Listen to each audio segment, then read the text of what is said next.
Lisbon is Portugal's beautiful capital, a hilly city with nearly 300 days of sunshine annually. Packed with history and amazing architecture and gorgeous views out over the Tejo River, Lisbon has so much to offer. The compact city center and adjacent yet distinctly varied neighborhoods are very walkable, with a network of elevators, escalators, funiculars, and trams to help visitors and locals traverse the varied urban landscape. The abundance of hills offers loads of picturesque viewpoints from which to appreciate the gorgeous surrounding city. Before we go any further, know that everything you see featured in this video, plus in-depth travel guides to all of Europe's leading destinations, including Paris, London, Rome, Athens, Barcelona, Amsterdam, and many more, can be found on our site at santorinidave.com. To go with this video, we've made a great map showing Lisbon's best hotels that we'll link to in the description below. Here are our 7 favorite neighborhoods that we recommend for tourists, the first 5 of which are concentrated next to each other in the city center. Baixa and Rossio, Chiado and Cais de Sodré, Bairro, Alto and Principe, Avenida de Liberdade, Alfama, Mouraria and Graça, and along the Trejo, Belém and Alcantara, and Parque das Nações. Baixa is the vibrant heart and commercial center of Lisbon's historic downtown district and is a great area to stay for first-time visitors. Primarily a tourist zone packed with attractions, the area is also home to some businesses and government offices. Its grand plazas and pedestrian boulevards are filled with shops and restaurants. As you make your way around town, keep an eye out for these signs, which highlight stores with history, special businesses that have stood the test of time. Along the waterfront, the massive Commerce Square, surrounded by the colonnades of major buildings, overlooks the busy River Trejo. Rua Augusta is the bustling main street of Baixa, packed with places to eat and drink. Further up in the district known as Rossio, the Mercado de Baixa teems with vendors and is a transportation hub, and just over from there, the main Plaza Dom Pedro, an iconic square that's been a focal point for Lisbon for centuries. Rossio is also known for the variety of ginginha bars that serve the iconic sour cherry liqueur. Other important attractions in Baixa and Rossio include the Lisbon Cathedral and the Arco de Rua Augusta. Baixa has a broad range of accommodations to choose from fancy luxury hotels to backpacker hostels. Here are our favorite hotels in Baixa and Rossio: Posada de Lisboa, Avenida Palace, Altis Avenida, Tesouro de Baixa, and Hotel de Baixa. Just adjacent to Baixa, running up the hill from downtown, is the hip zone of Chiado, with Cais de Sodré just below. This zone is also a great choice for first-time visitors to Lisbon. Chiado is full of great cultural attractions, including the Carmo Convent and Archaeological Museum, Plaza Luís de Camões, and the Church of Sauhaki.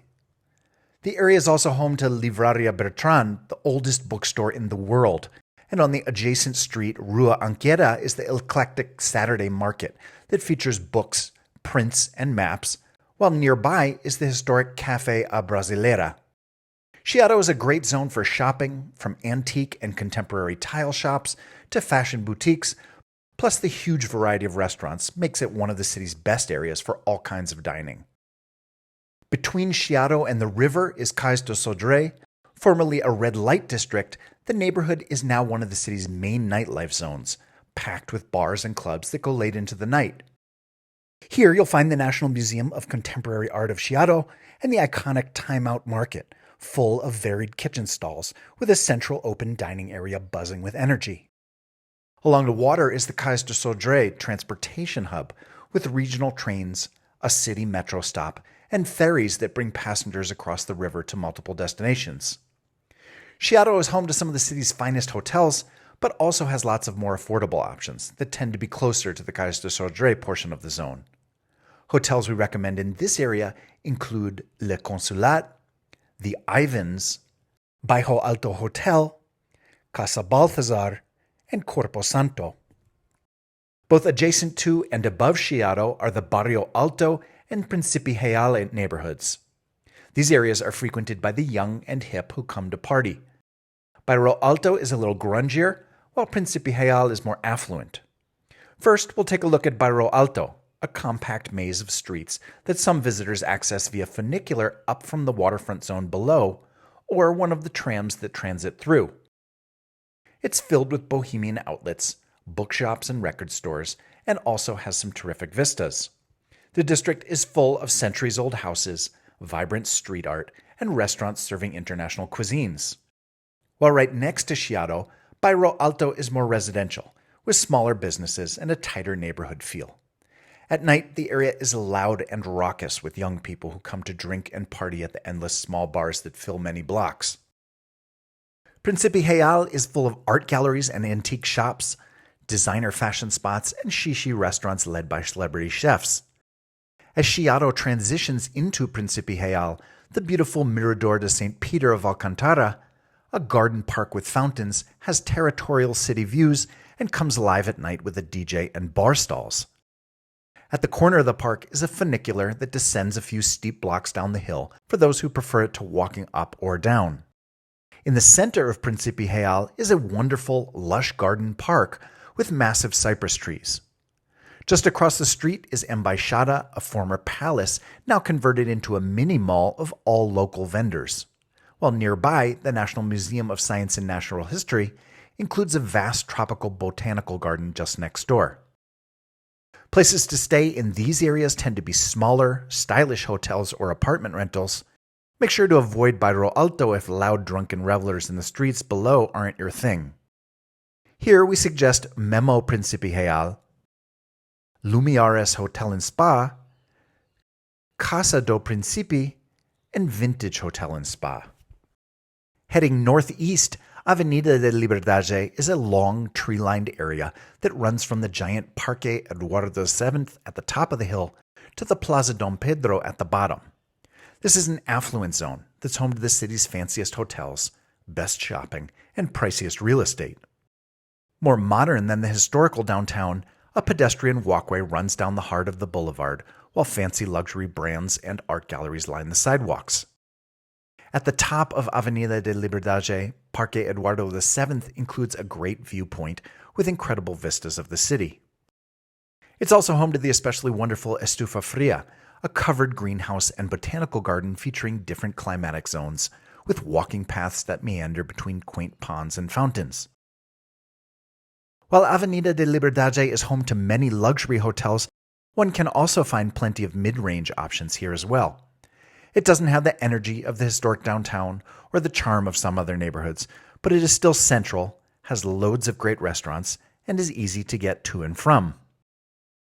The hotels we recommend here include Tivoli Avenida Libertad, Torrell Palace, Four Seasons Ritz, Valverde Hotel, Britannia Art Deco Boutique Hotel, and Epic Sana.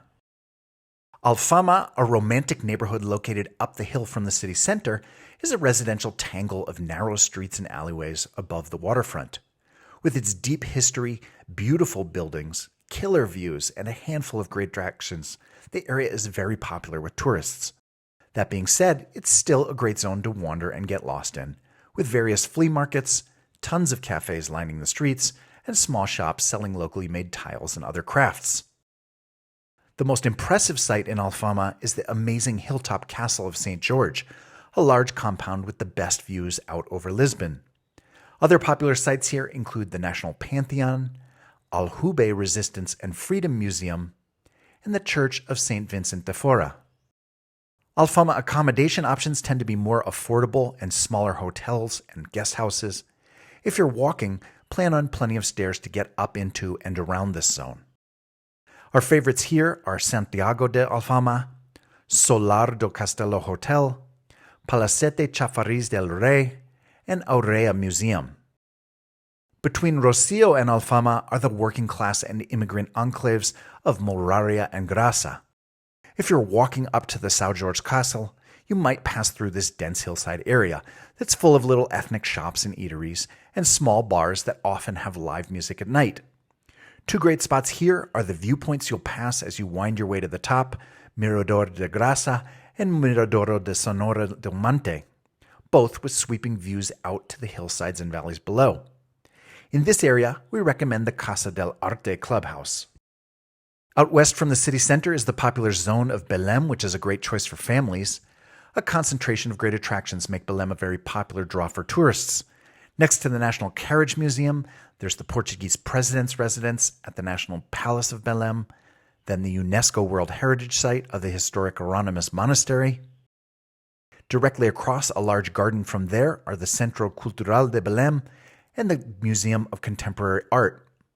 Along the waterfront are the excellent Museum of Art, Architecture and Technology, or MAT, the iconic Monument to Discoveries, the place from where boats embarked to distant lands from the 14th century onwards, and the castle-like Tower of Belém. Closer in toward town from Belém, in the shadow of the vast 25th of April Bridge, is the hopping LX Factory, a renovated industrial space that's home to public-facing art studios, groovy stores, and tasty food options. Running for miles along the waterfront, an excellent bike and footpath connects these areas and is a smooth and easy bike or scooter ride away. And in Alcantara, uphill from the river, visitors can enjoy the wonderful Jardín and Basílica de Estrela and the National Museum of Antique Art. In this general area west of downtown are a handful of luxurious hotels. Some of our favorites include the opulent Pestana Palace, the Olisipo Lapa Palace, Altis Belém Hotel and Spa, Palacio do Governador Hotel, Wine and Books, and the Emerald House Lisbon Hilton. On the opposite side of downtown, in the shadow of Europe's second longest bridge, the Vasco da Gama, is the modern Parque das Nações district. Originally developed for the 1988 World Expo, the area has been transformed into a modern neighborhood with flashy high-rises and futuristic shopping malls. Along the waterfront, a handful of primarily family-friendly sites include the Oceanario, the Pavilion of Knowledge Science Museum, and the Water Gardens. High overhead, a riverside cable car connects two separate zones via a 10-minute ride, passing the Altice Arena and Pavilion of Portugal Convention Center below. And in Lisbon's tallest building, with breathtaking panoramic views, is the observation platform atop the Vasco da Gama Tower. Not far away, the main transport hub here is the Oriente Station, designed by a star international architect. Hotels we recommend in this area include Myriad by Sana, Olisipo Oriente Hotel, and the Tivoli Oriente Lisboa. Check out our other great travel guides that cover where to stay, eat, and go for popular destinations across Europe and around the world at santorinidave.com and across this YouTube channel. Thanks for watching.